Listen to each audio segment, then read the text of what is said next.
अस्सलाम वालेकुम एवरीवन। आज जो है वो हम एक नई वीडियो के साथ हाज़िर हुए हैं और क्वेश्चन नंबर 9 तक हमने जो है वो कंप्लीट कर लिया था और क्वेश्चन नंबर 10, 11, 12 आज की इस वीडियो में हम कवर करेंगे। ठीक है, बहुत आसान है, मुश्किल नहीं है।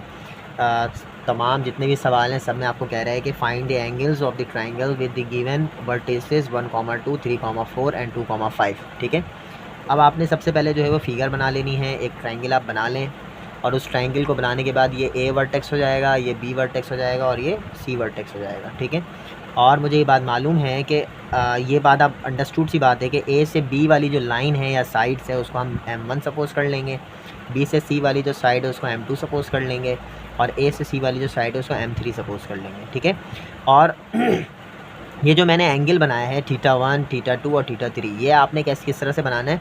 आपको मालूम है कि जब भी हम एंगल बनाते हैं तो हम एंटी क्लॉकवाइज ही घूमते हैं। ठीक है, हमारी जो भी रोटेशन हो रही है वो एंटी क्लॉकवाइज हो रही है। ठीक है, तो यहाँ पे भी हम एंटी क्लॉकवाइज घूमेंगे, यहाँ पे भी हम एंटी क्लॉकवाइज घूमेंगे और यहाँ पे भी हम एंटी क्लॉकवाइज ही घूमेंगे। तो ये θ1 हो जाएगा, ये θ2 होगा और ये θ3 होगा। ठीक है, तो अब यहाँ वर्डिंग पहले let A 1, 2, B 3, 4 and C 2, 5 are the vertices of the triangle. Let M1 is the slope of the line AB।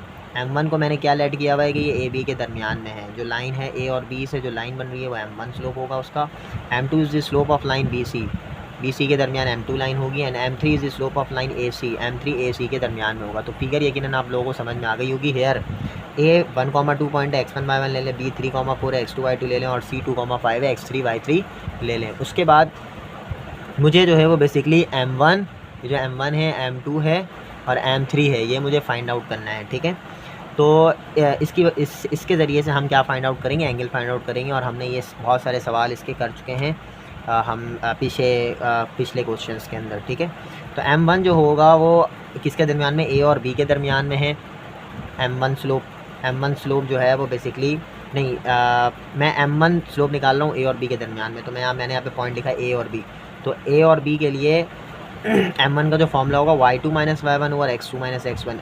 y2 की वैल्यू क्या है, यहाँ पे 4 है, y1 की वैल्यू 2 है, तो 4 - 2 हो गया। x2 की वैल्यू 3 है, x1 की वैल्यू 1 है, तो x2 - x1 हो गया। ठीक है, 4 - 2 2 और 3 - 1 2 कैंसिल आउट करेंगे तो 1 आ जाएगी M1 की वैल्यू।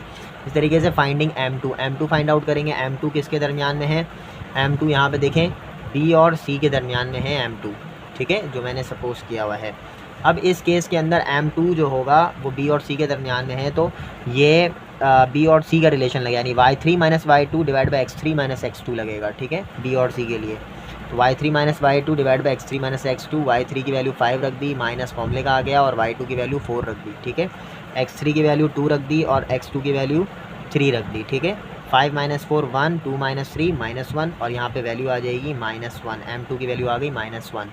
देन फाइंडिंग मैं फ़ाइंड करूँगा यहाँ पे फाइंडिंग M3 जो है वो किसके दरमियान में, A और C के दरमियान में होगा। तो मैं यहाँ पे फॉर्मूला मैंने रखा है y3 - y1 divide by x3 - x1। y3 की वैल्यू क्या है यहाँ पे, ये देखें, y3 की वैल्यू यहाँ पे y3 की वैल्यू 5 है और y1 की वैल्यू 2 है। तो यहाँ पे वैल्यूज़ रख दें कि y3 की वैल्यू 5 है और y1 की वैल्यू 2 है और x3 की जो भी वैल्यू होगी 2 है, x1 1 है।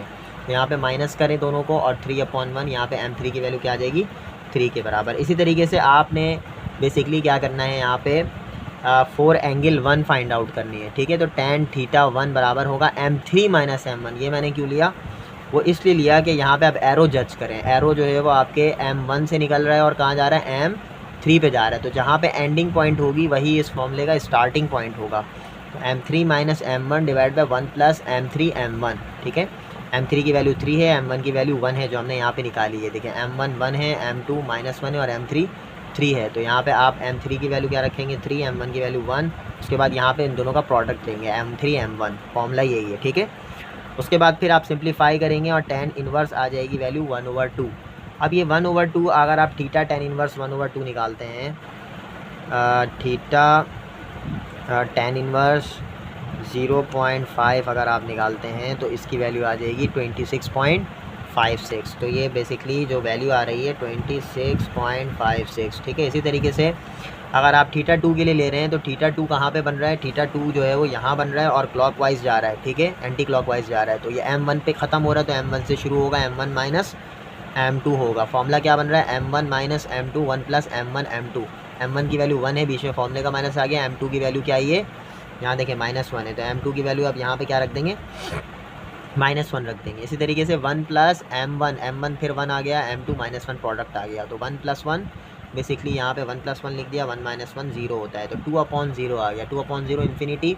और मुझे मालूम है कि θ2 जो है क्या होगा, tan इनवर्स इन्फिनिटी, या मुझे ये मालूम है कि 10 यहाँ पे एंगल 90 होगा, 90 पे आपको सिस्टम एरर देगा, सही है।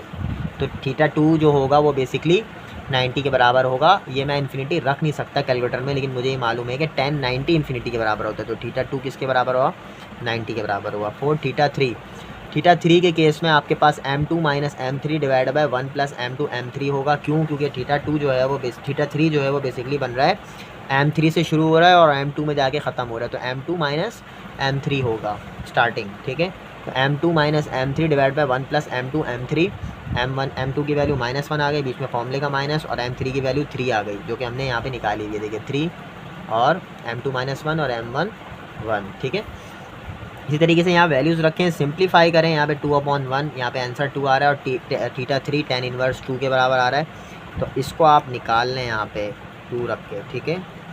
जो भी वैल्यू आ रही है 63.43 आ रही है यहाँ पे, तो θ3 आ रही है वो आ रही है 63.43 डिग्री, ठीक है। इसको आप वैल्यूज़ निकाल लें, ठीक है। नेक्स्ट क्वेश्चन जो है वो क्वेश्चन नंबर 11 है, जो कि बिल्कुल सेम क्वेश्चन है। इसमें आपने चाहें तो इसको आप स्क्रीनशॉट ले लें, या फिर आप जो है वो इसको सॉल्व भी कर सकते हैं। What are the angles of the triangles with vertices A B and C, वही काम हमने किया, A B और C दिया। और यहाँ पे θ1 जो होगा, यहाँ पे पहले स्लोप फाइंड आउट करेंगे। A से B के दरमियान स्लोप M1 है, B से C के दरमियान स्लोप M2 है, और A से C के दरमियान स्लोप M3 है। यहाँ पे आप एक एक करके जो है वो, यहाँ पे ये θ1 हो जाएगा, एंगल वही रहेगा, रोटेशन एंटी क्लॉकवाइज θ2 और θ3, ठीक है। फिर M1 y2 माइनस y1 और x2 माइनस x1 यहाँ पे वैल्यूज़ रखें, और M1 की वैल्यू 3 के बराबर आ गई। इसी तरीके से finding M2 y3 minus y2 होगा, क्योंकि ये B और C के दरमियान में है M2, ठीक है। तो यहाँ पे वैल्यूज़ रखें और 6/5 के बराबर आ जाएगी।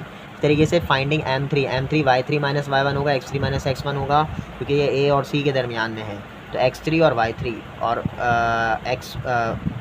y3 है y1, x3 x1 सब्ट्रैक्ट होगा, ठीक है। तो यहाँ पे वैल्यू आ जाएगी 3/4। फॉर θ1 के लिए, θ1 की रोटेशन देखेंगे कहाँ पर है, θ1 की रोटेशन M1 से M3 जा रही है, तो M3 माइनस M1 होगा, M3 माइनस M1 वैल्यूज़ रखें, यहाँ पे एलसीएम लेना होगा, 4 3 12, और ये 4 वैसे ही आ गया। इस तरीके से 4 1 4, और ये 3 3 9, और ये 4 वैसे ही आ गया, और ये 4 और 4 कैंसिल हो गया, 3 माइनस 12 -9 हो जाएगा, और 13 वैसे ही आ जाएगा नीचे डिवाइड में। यहाँ पे आप इसकी वैल्यूज़ निकाल लें, जो एंगल है इस एंगल को निकाल लें, θ1 एंगल आ जाएगा। इसी तरीके से θ2 के अंदर आपको θ2 की रोटेशन देखनी है, जो कि M1 पे ख़त्म हो रहा है और M2 से शुरू हो रहा है, तो जहाँ पे ख़त्म हो रहा है वहाँ से शुरू करेंगे। M1 माइनस M2 वैल्यूज़ रखें, और M1 M2 का प्रोडक्ट लें, ठीक है। उसके बाद यहाँ पे बेसिकली आप ऊपर एक LCM अलाउ करेंगे, आप नीचे एक LCM अलाउ करेंगे, ठीक है। उसके बाद सब्ट्रैक्ट और कैंसिल आउट वगैरह करेंगे, और 9/23 आ जाएगा। उसके बाद आप यहाँ पे इसकी जो θ2 है, θ2 की वैल्यू tan इनवर्स 9/23, इसको इस तरह से लिख लें, या इसको आप कैलकुलेटर से निकाल लें। फॉर θ3 यहाँ पे क्या होगा, M2 minus M3 divide by 1 plus M2 M3, यहाँ पे वैल्यूज़ रखें, एलसीएम लें, कैंसिल आउट करें, 9/42 आ जाएगा। तो θ3 बराबर हो जाएगा बेसिकली tan इनवर्स 9/42, और θ3 की वैल्यू अगर आप चाहें तो डिग्री में उसकी वैल्यू निकाल सकते हैं, ठीक है। नेक्स्ट जो है वो आपके पास क्वेश्चन नंबर लास्ट है, क्वेश्चन नंबर 12। अब क्वेश्चन नंबर 12 देखें क्या है। क्वेश्चन नंबर 12 जो है वो इस एक्सरसाइज 7.5 का लास्ट है। Find the angle of the triangle where the slopes आपका अब आपको डायरेक्ट गिवन किया है 3 1/2 -2। अब आपको ये अंडरस्टूड सी बात होनी चाहिए कि ये पहला M1 है, दूसरा M2 है, तीसरा M3 है। तो ये M1 मैंने क्या सपोज किया था, A और B के दरमियान में होगा, M2 B और C के दरमियान में होगा, और M3 A और C के दरमियान में होगा, ठीक है। अगर मुझे बेसिकली मैं यहाँ पे लेट किया, let M1 is the slope of AB, M2 is the slope of BC and M3 is the slope of AC, ठीक है। तो A से B के दरमियान में M1 है, और यहाँ पे मुझे मालूम है कि A से एंटी क्लॉकवाइज होती है एंगल, ठीक है। एंगल जो मैं बनाऊँगा वो एंटी क्लॉकवाइज बनाऊँगा, तो एंटी क्लॉकवाइज θ1 θ2 और θ3, ठीक है। tan θ1 M3 माइनस M1 होगा, क्योंकि θ1 जो है वो एंगल हमारा M1 से शुरू हो रहा है और M3 पे जाके ख़त्म हो रहा है, तो M3 से स्टार्ट होगा। यहाँ पे आप वैल्यूज़ रखेंगे, M3 की वैल्यू -2 है, जो कि सवाल में गिवन है, ठीक है। m1 की वैल्यू 3 है, यहाँ वैल्यूज़ रख दें और यहाँ पे सब्ट्रैक्ट वगैरह करवा के वैल्यूज़ जो आ रही है यहाँ पे 1 आ रही है। tan थीटा 1 किसके बराबर आ रहा है 1 के। थीटा 1 की वैल्यू आ गई tan इनवर्स 1 और इसके एंगल क्या आएगा 45 आएगा 1 पे, ठीक है।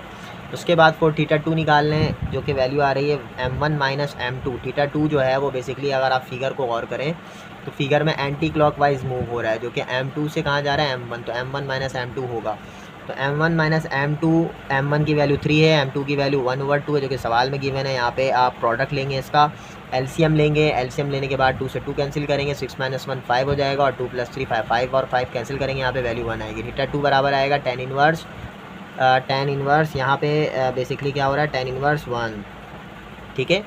और थीटा 2 बराबर हो जाएगा इसका भी 45। इस देन फिर 4 थीटा 3 के लिए काम करेंगे। tan थीटा 3 जो होगा वो m2 पे ख़त्म हो रहा है और m3 से स्टार्ट हो रहा है, तो m2 minus m3 1 + m2 m3। यहाँ पे वैल्यूज़ रखें, वैल्यूज़ रखने के बाद एलसीएम लें और एलसीएम लेने के बाद देख रहे हैं आप यहाँ पे डिनोमिनेटर में 0 आ रहा है, तो इसकी वैल्यू क्या हो जाएगी इन्फिनिटी। और मुझे पता है इन्फिनिटी कब आता है जब tan 90 किसके बराबर होता है इन्फिनिटी के। थीटा 3 बराबर होगा tan इनवर्स इन्फिनिटी और ये बराबर हो जाएगा 90 के। देन फिर आपको ये बात मालूम है कि आइसोसेलेस ट्राइंगल में क्या होता है कि 2 कंडीशन प्रूव होती है। एक कंडीशन ये कि 2 एंगल सेम हो कम से कम एक ट्राइंगल में और 2 साइड्स की लेंथ सेम हो कम से कम 2 ट्राइंगल में। तो एक ही ट्राइंगल में कम से कम 2 साइड्स की लेंथ क्या होनी चाहिए सेम होनी चाहिए, तो ये आइसोसेलेस ट्राइंगल ही होगा। ये जो आपको ट्राइंगल है ये आइसोसेलेस है, ठीक है। तो नेक्स्ट वीडियो के अंदर इंशाल्लाह हम एक्सरसाइज 7.6 पढ़ेंगे। वीडियो को वॉच करें और इसको सब्सक्राइब भी लाजमी कर लें। Thank you.